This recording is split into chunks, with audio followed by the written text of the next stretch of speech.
வணக்கம். இன்றைய முக்கிய செய்திகள்.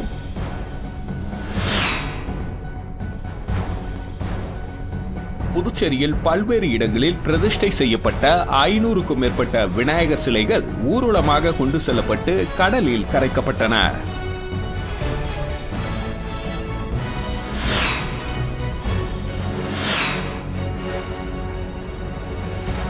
புதுச்சேரியில் 2026ஆம் ஆண்டு சட்டசபை தேர்தலை முன்னிட்டு மின்னணு ஓட்டுப்பதிவு இயந்திரங்கள் தேர்தல் துறை அலுவலகத்திற்கு வந்துள்ளது.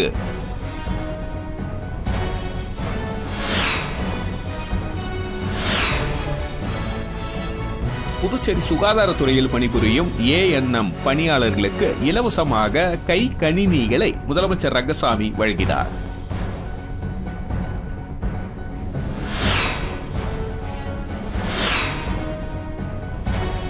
புதுச்சேரியில் இணையவழி மூலம் 6 பேரிடம் ரூபாய் 7.30 லட்சம் மோசடி செய்தது தொடர்பாக சைபர் கிரைம் போலீசார் விசாரணை நடத்தி வருகின்றனர்.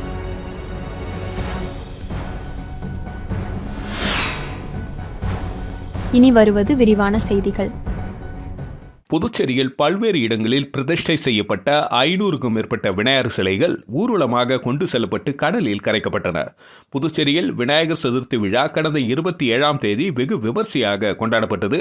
இந்து முன்னணி சார்பில் புதுச்சேரி முழுவதும் 3 அடி முதல் 21 அடி வரை 500க்கும் மேற்பட்ட விநாயகர் சிலைகள் வைக்கப்பட்டு வழிபாடு செய்யப்பட்டது. நேற்று 5ஆம் நாளை ஒட்டி விநாயகர் சிலைகளை கடலில் கரைக்கும் நிகழ்வு நடைபெற்றது. புதுச்சேரி நகரம் மற்றும் கிராம பகுதியிலிருந்து ஊர்வலமாக சாரம் பகுதிக்கு வரவழைக்கப்பட்டு இந்து முன்னணியால் வைக்கப்பட்ட 21 அடி பிரம்மாண்ட சிலைக்கு தீபாரதனை காண்பிக்கப்பட்டு ஊர்வலமாக புறப்பட்டது. காமராஜர் சாலை, நேரு வீதி, காந்தி வீதி, செஞ்சி சாலை வழியாக கடற்கரை சாலை சென்றடைந்தது. விநாயகர் சிலைகளை கடலில் கரைப்பதற்கு முன்பாக விநாயக பெருமானுக்கு 108 பிரம்மாண்ட ஆரத்தி நடைபெற்றது. இதில் துணைநிலை ஆளுநர் கைலாஷ்நாதன் சிறப்பு விருந்தினராக கலந்து கொண்டு தீபாரதனை காட்டி வழிபட்டார். MP செல்வ கணபதி, திரைப்பட இயக்குனர் பேரரசு உட்பட பலர் கலந்து கொண்டனர். விநாயகர் சிலை ஊர்வலத்தை முன்னிட்டு சிலைகள் ஊர்வலமாக செல்லும் சாலைகளில் உள்ள மதுபான கடைகள் அடைக்கப்பட்டிருந்தன. புதுச்சேரி சுகாதாரத்துறையில் பணிபுரியும் ஏஎன்எம் பணியாளர்களுக்கு இலவசமாக கை கணினிகளை முதலமைச்சர் ரங்கசாமி வழங்கினார். புதுச்சேரி அரசு சுகாதாரத்துறையில் பணிபுரியும் ஏஎன்எம் பணியாளர்கள் பொதுமக்களின் வீடுகளுக்கு சென்று மருத்துவம் சார்ந்த விவரங்களை நிகழ்நேர அடிப்படையில் சேகரித்து பதிவேற்றுவதற்கு வசதியாக 220 ஏஎன்எம் தலா சுமார் 20,000 மதிப்புள்ள கை கணினிகளை முதலமைச்சர் ரங்கசாமி இன்று வழங்கினார். இந்த நிகழ்ச்சியின் பொழுது சட்டப்பேரவைத் தலைவர் செல்வம், சுகாதாரத்துறை இயக்குநர் டாக்டர் செவ்வேல் மற்றும் துறை அதிகாரிகள் இந்த நிகழ்ச்சியின் பொழுது உடனிருந்தனர். புதுச்சேரியில் 2026ஆம் ஆண்டு சட்டசபை தேர்தலை முன்னிட்டு மின்னணு ஓட்டுப்பதிவு இயந்திரங்கள் தேர்தல் துறை அலுவலகத்திற்கு வந்துள்ளது. புதுச்சேரி சட்டசபை தேர்தல் 2026 அடுத்த ஆண்டு நடைபெறவுள்ளது. இதையொட்டி இந்திய தேர்தல் ஆணையம் அறிவுறுத்தல் படி வாக்காளர்கள் பட்டியல் கடந்த ஜனவரி மாதம் வெளியிடப்பட்டது. புதுச்சேரியை பொறுத்தவரை பதிவு செய்யப்பட்ட வாக்காளர்கள் 10,14,397 வாக்காளர்கள் பட்டியல் வெளியிடப்பட்டது. அதனைத் தொடர்ந்து தேர்தல் தயார் நிலை, தேர்தல் தொடர்பான ஆயத்த நிலைகள், முன்னேற்பாடுகள் மற்றும் இந்திய தேர்தல் ஆணையத்தின் சமீபத்திய அறிவுறுத்தல்கள், தேர்தல் பதிவு அதிகாரிகள், ஓட்டுச்சாவடி அதிகாரிகளை தேர்ந்தெடுப்பது, அரசியல் கட்சி முகவர்களுக்கு பயிற்சி அளிக்கப்பட்டது. இந்த நிலையில் அடுத்த ஆண்டு சட்டசபை தேர்தலை முன்னிட்டு புதுச்சேரிக்கு புதிய மின்னணு ஓட்டுப்பதிவு இயந்திரங்கள், EVM வாக்காளர் சரிபார்க்கும் காகித தணிக்கை சாதனங்கள் VVPAT கொண்டு வரப்பட்டுள்ளன. பெங்களூரு பெல் நிறுவனத்திடமிருந்து கொண்டுவரப்பட்ட 480 ballot units, 260 control units, 980 VPAT இயந்திரங்கள் ரெட்டியார்பாளையத்தில் அமைந்துள்ள தேர்தல் துறை அலுவலக வளாகத்தில் உள்ள EVM பாதுகாப்பு அறையில் மாநில தேர்தல் அதிகாரி குலோத்துங்கன் தலைமையில் அங்கீகரிக்கப்பட்ட தேசிய மற்றும் மாநில அரசியல் கட்சிகளின் பிரதிநிதிகள் முன்னிலையில் அனைத்து இயந்திரங்களும் ஆய்வு செய்யப்பட்டு பாதுகாப்பாக வைக்கப்பட்டு சீல் வைக்கப்பட்டன. மக்கள் நீதிமன்றத்தில் 3 வழக்குகள் சமாதானம் மூலம் தீர்வு காணப்பட்டு ரூபாய் 10.70 லட்சம் முறையீட்டாளர்களுக்கு வழங்கப்பட்டது. மத்திய அரசு நுகர்வோர் விவகாரங்கள் துறை மற்றும் தேசிய நுகர்வோர் பூசல்கள் குறைதீர்வு ஆணைய வழிகாட்டுதல்படி நுகர்வோர் புகார்களை கால நேரத்திற்குள் தீர்வு காணும் நோக்கில் புதுச்சேரி மாவட்ட நுகர்வோர் குறைதீர்வு ஆணையத்தில் மக்கள் நீதிமன்றம் நேற்று நடைபெற்றது. மாவட்ட நுகர்வோர் ஆணைய தலைவர் முத்துவேல் தலைமையில் உறுப்பினர்கள் சுவிதா, ஆறுமுகம் அடங்கிய அமர்வு ஏற்படுத்தப்பட்டது. இதில் மாவட்ட நுகர்வோர் குறைதீர்வு ஆணையத்தில் இருந்து 9 வழக்குகள் சமாதானத்திற்கு எடுத்துக்கொண்டு 3 வழக்குகள் உடன்படிக்கை ஏற்பட்டு தீர்வு காணப்பட்டது. அதன்படி ரூபாய் 10,70,000 முறையீட்டாளர்களுக்கு வழங்கப்பட்டது. இதில் வழக்கறிஞர்கள் சேதுராமன், மோகன், இளையராஜா, முரளி, கலைவாணன், ரமணன் உட்பட சட்டக்கல்லூரி மாணவர்கள், காப்பீட்டு நிறுவனம் மற்றும் பொதுத்துறை வங்கி அதிகாரிகள் பங்கேற்றனர். புதுச்சேரியில் இணையவழி மூலம் 6 பேரிடம் ரூபாய் 7.30 லட்சம் மோசடி செய்தது தொடர்பாக சைபர் கிரைம் போலீசார் விசாரணை நடத்தி வருகின்றனர். களித்தித்தால் குப்பம் பகுதியை சேர்ந்தவரின் செல்போன் எண்ணுக்கு ஒரு குறுஞ்செய்தி வந்தது. அதில் ஆன்லைன் வர்த்தகத்தில் முதலீடு செய்து அதிக லாபம் சம்பாதிக்கலாம் என தெரிவிக்கப்பட்டு இருந்தது. இதை உண்மை என நம்பிய அவர் பல்வேறு தவணைகளில் ரூபாய் 5,78,000 செலுத்தினார். பின்னர் எந்த தகவலும் வராததால் தான் ஏமாற்றப்பட்டதை அறிந்து அதிர்ச்சியடைந்தார். அதேபோல் முத்தியால்பேட்டை சேர்ந்தவரிடம் ஆன்லைன் லிங்க் அனுப்பி ரூபாய் 30,752, பங்கூரை சேர்ந்த பெண் ஒருவரிடம் ரூபாய் 30,400, நெல்லித்தோப்பை சேர்ந்த பெண்ணிடம் பகுதி நேர வேலை தருவதாக கூறி ரூபாய் 6,000, கோரிமேட்டை சேர்ந்தவரிடம் புகைப்படத்தை ஆபாசமாக சித்தரித்து ரூபாய் 4,000, கணுவாய்பேட்டை சேர்ந்த பெண் ஒருவரிடம் ரூபாய் 1,450 ஆன்லைன் மோசடி நடந்துள்ளது. நேற்று முன்தினம் 6 பேரிடம் ரூபாய் 7,50,000 ஆன்லைன் மோசடி செய்யப்பட்டுள்ளது. இதுகுறித்து சைபர் கிரைம் போலீசார் விசாரணை நடத்தி வருகின்றனர். புதுச்சேரியில் மஞ்சள் நிறம் கலந்த குடிநீர் விநியோகம் செய்வதை கண்டித்து குடிநீர் கேனுடன் பொதுமக்கள் பொதுப்பணித்துறை அதிகாரியை முற்றுகையிட்டு தர்ணாவில் ஈடுபட்டதால் பரபரப்பு நிலவியது.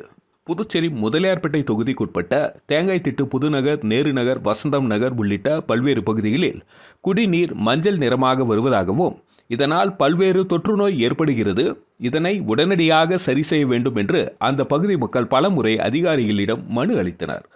ஆனால் அதன் மீது எந்தவித நடவடிக்கை எடுக்கப்படவில்லை. மேலும் தொடர்ந்து குடிநீர் மஞ்சள் நிறமாக வருவதால் சமைக்க முடியாமல் வயிற்றுப்போக்கு உள்ளிட்ட பல்வேறு நோய்களுக்கு ஆளாகியுள்ளனர். இதனால் பாதிக்கப்பட்ட அந்த பகுதி மக்கள் மஞ்சள் நிறமாக வரும் குடிநீர் கேனுடன் பொதுப்பணித்துறை குடிநீர் கோட்ட அலுவலக அதிகாரியை முற்றுகையிட்டு தர்ணா போராட்டத்தில் ஈடுபட்டனர். மேலும் குடிநீர் கேனை அதிகாரி டேபிள் மீது வைத்து கோஷங்களை எழுப்பியதால் பரபரப்பு நிலவியது. இதனையடுத்து உடனடியாக குடிநீர் சரி செய்யப்படும் என்று அதிகாரிகள் உறுதி அளித்ததன் பேரில் பொதுமக்கள் போராட்டத்தை கைவிட்டு கலைந்து சென்றனர். இதுகுறித்து அவர்கள் கூறும்பொழுது, மஞ்சள் நிறமாக வரும் குடிநீர் குடிப்பதால் வயிற்றுப்போக்கு உள்ளிட்ட நோய்கள் ஏற்படுகிறது, சமைக்க முடியவில்லை, துணி துவைக்க முடியவில்லை, எனவே உடனடியாக சரி செய்து தர வேண்டும் என வலியுறுத்தினர். ஊசுடு சட்டமன்ற தொகுதிக்குட்பட்ட பகுதிகளில் பல்வேறு பணிகளுக்கான பூமி பூஜையினை சட்டமன்ற உறுப்பினர் சரவணகுமார் தொடங்கி வைத்தார். ஊசுடு சட்டமன்ற தொகுதிக்குட்பட்ட பகுதிகளில் பல்வேறு பணிகளுக்கான பூமி பூஜை விழா சட்டமன்ற உறுப்பினர் சரவணகுமார் மற்றும் அவரது துணைவியார் அண்ணா பிரபாவதி ஆகியோர் தலைமையில் நடைபெற்றது.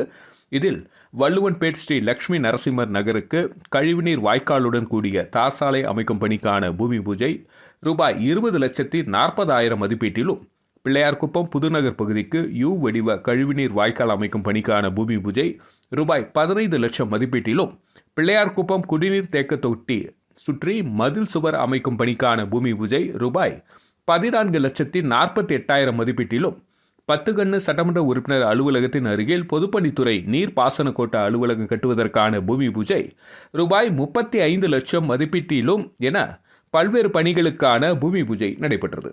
இந்த நிகழ்ச்சியில் துறை அதிகாரிகள், தொகுதி பாஜக நிர்வாகிகள் உட்பட பலர் கலந்து கொண்டனர். அரசு நிறுவனத்தில் ஆங்கிலத்தில் இருந்த பெயர் பலகையினை அடித்து நொறுக்கிய தமிழ் அமைப்பினரை கைது செய்ய வலியுறுத்தி அமுதசுரபி ஊழியர்கள் ஆர்ப்பாட்டத்தில் ஈடுபட்டனர். புதுச்சேரி கோரிமேடு ஜிப்மர் மருத்துவமனை எதிரே அரசின் சார்பு நிறுவனமான அமுதசுரபி மருந்தகம் இயங்கி வருகிறது. இதன் பெயர் பலகை ஆங்கிலத்தில் வைக்கப்பட்டிருந்தது. இந்த நிலையில் தமிழ் உரிமை இயக்கத்தினர் நேற்று ஆங்கிலத்தில் இருந்த பெயர் பலகையினை அடித்து நொறுக்கினர். இதனால் அங்கிருந்த பொதுமக்கள் அலறியடித்து ஓடினர். இந்த நிலையில் பெயர் பலகையினை அடித்து உடைத்ததை கண்டித்து அமுது சுரபி ஊழியர்கள் ஒன்று திரண்டு இன்று கோரிமேடு மருந்தகம் முன்பு ஆர்ப்பாட்டத்தில் ஈடுபட்டனர். சட்டத்தை கையில் எடுத்து பெயர் பலகையை அடித்து உடைப்பதா என கேட்டு கோஷம் எழுப்பினர். கடையை உடைத்தவர்கள் மீது போலீசார் வழக்கு பதிவு செய்ய வேண்டும் எனவும் வலியுறுத்தி ஊழியர்கள் மறியலில் ஈடுபட முயன்றனர். அவர்களிடம் கோரிமேடு போலீசார் சமாதான பேச்சுவார்த்தை நடத்தினர். கடையை தாக்கியவர்கள் மீது வழக்கு பதிவு செய்து நடவடிக்கை எடுப்பதாக போலீசார் உறுதியளித்தனர். இதையடுத்து ஊழியர்கள் போராட்டத்தை கைவிட்டு கலைந்து சென்றனர். இதனால் அந்த பகுதியில் 1 மணி நேரம் பரபரப்பு நிலவியது. அரியாங்குப்பம் தொகுதி சண்முகம் நகரில் விநாயகர் ஊர்வலத்தில் அதிமுக பொருளாளர் ரவி பாண்டுரங்கன் கலந்து கொண்டு சண்முகா நகரில் வசிக்கும் 650 குடும்பங்களுக்கு சில்வர் பாத்திரம் சர்க்கரை வழங்கினார். அரியாங்குப்பம் தொகுதி சண்முகா நகரில் பிரதிஷ்டை செய்யப்பட்ட விநாயகர் சிலை கடலில் கரைப்பதற்கான விநாயகர் ஊர்வலம் நேற்று நடைபெற்றது. முன்னதாக விநாயகருக்கு சிறப்பு பூஜைகள் செய்யப்பட்டது. இதில் சிறப்பு விருந்தினராக அதிமுக மாநில கழக பொருளாளர் ரவி பாண்டுரங்கன் கலந்து கொண்டு சாமி தரிசனம் செய்தார். தொடர்ந்து சண்முகம் நகரில் உள்ள 650 குடும்பங்களுக்கு சில்வர் பாத்திரம், சர்க்கரை மற்றும் பிரசாத பொருட்கள் அடங்கிய தொகுப்பினை வீடு வீடாக சென்று வழங்கினார். இதில் மாநில மற்றும் தொகுதி நிர்வாகிகள், அப்பகுதி இளைஞர்கள் பலர் கலந்து கொண்டனர். விநாயகர் சதுர்த்தியை முன்னிட்டு சப்தகிரி அறக்கட்டளை மற்றும் தோனி வாரியர் நடத்திய 2ஆம் ஆண்டு கிரிக்கெட் போட்டியில் வெற்றி பெற்ற அணிகளுக்கு சப்தகிரி அறக்கட்டளை பொறுப்பாளர் ரமேஷ்குமார் பரிசு மற்றும் கோப்பைகளை வழங்கி பாராட்டினார். விநாயகர் சதுர்த்தியை முன்னிட்டு சப்தகிரி ட்ரஸ்ட் மற்றும் தோனி வாரியர் சார்பில் 2ஆம் ஆண்டு கிரிக்கெட் போட்டி தாகூர் அரசு கலைக்கல்லூரி மைதானத்தில் கடந்த சில தினங்களுக்கு முன்பு தொடங்கியது. இதில் புதுச்சேரியை சேர்ந்த பல்வேறு அணியினர் கலந்து கொண்டனர். 3 நாட்கள் நடைபெற்ற இந்த போட்டியின் இறுதிப் போட்டியில் பிரபு கிரிக்கெட் கிளப்பும் தோனி வாரியர் கிரிக்கெட் கிளப் மோதியது. இதில் பிரபு கிரிக்கெட் கிளப் வெற்றி பெற்று முதல் பரிசை தட்டி சென்றது. இதனைத் தொடர்ந்து பரிசளிப்பு விழா நேற்று நடைபெற்றது. இவ்விழாவில் சப்தகிரி அறக்கட்டளை பொறுப்பாளர் ரமேஷ்குமார் கலந்து கொண்டு முதல் பரிசை தட்டி சென்ற பிரபு கிரிக்கெட் கிளப்பிற்கு ரூபாய் 20,000 மற்றும் 2ஆம் பரிசு பெற்ற தோனி வாரியர்ஸ் அணிக்கு ரூபாய் 15,000 மற்றும் 3ஆம் பரிசு பெற்ற ஸ்மார்ட் 11 அணிக்கு ரூபாய் 10,000 வழங்கி பாராட்டினார். இந்த நிகழ்ச்சியில் ஏராளமான இளைஞர்கள், கிரிக்கெட் வீரர்கள் கலந்து கொண்டனர். மீண்டும் இன்றைய முக்கிய செய்திகள்.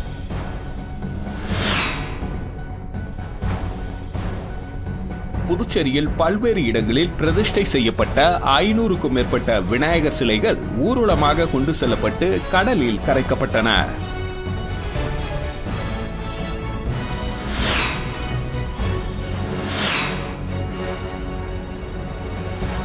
புதுச்சேரியில் 2026ஆம் ஆண்டு சட்டசபை தேர்தலை முன்னிட்டு மின்னணு ஓட்டுப்பதிவு இயந்திரங்கள் தேர்தல் துறை அலுவலகத்திற்கு வந்துள்ளது.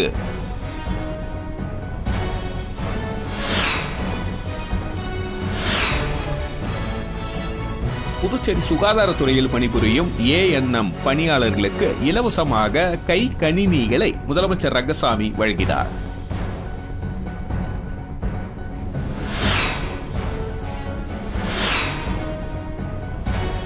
புதுச்சேரியில் இணையவழி மூலம் 6 பேரிடம் ரூபாய் 7.30 லட்சம் மோசடி செய்தது தொடர்பாக சைபர் கிரைம் போலீசார் விசாரணை நடத்தி வருகின்றனர்.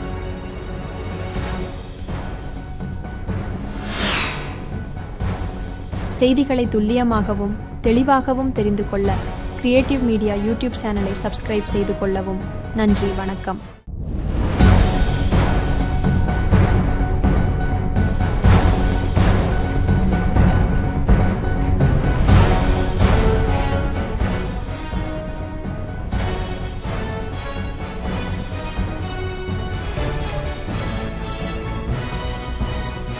நம்ம சேனலை சப்ஸ்கிரைப் பண்ணுங்க, லைக் பண்ணுங்க, ஃப்ரெண்ட்ஸ்க்கும் ஷேர் பண்ணுங்க. தேங்க்யூ.